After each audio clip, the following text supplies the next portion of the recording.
Getirir demiştim. Geliyorlar işte. Kimselere vermem seni.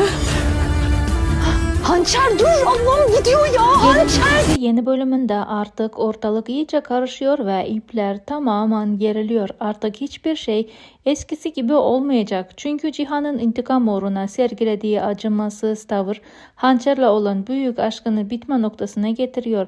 Hançer yaşananlardan sonra Cihan'a karşı sadece öfke duyacak ve Cihan'ın kendini affettirmesi için hiçbir sebep bırakmayacak. Cihan'ın kendisini affettirmesi hiç de kolay olmayacak. Cihan ise bu bölümde kesinlikle geri adım atmıyor. İntikamını tamamlayana kadar soğuk ve kararlı duruşunu sürdürecek. Diğer tarafta Cihan ve avukat Beren dışarıdan belli etmeseler de sinsizce bir şey planlayarak taşları yerine oturtmayı başaracak. Bu güç savaşının sonunda kazanan tarafı Cihan olurken tüm yaptıkları ortaya çıkan ve her şeyini kaybetme noktasına gelen Metin'le Sıla olacak.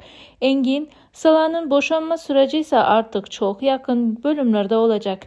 Yeni bölümde yüzleşmeler, hesaplaşmalar ve büyük kırılmalar peş peşe yaşanacak.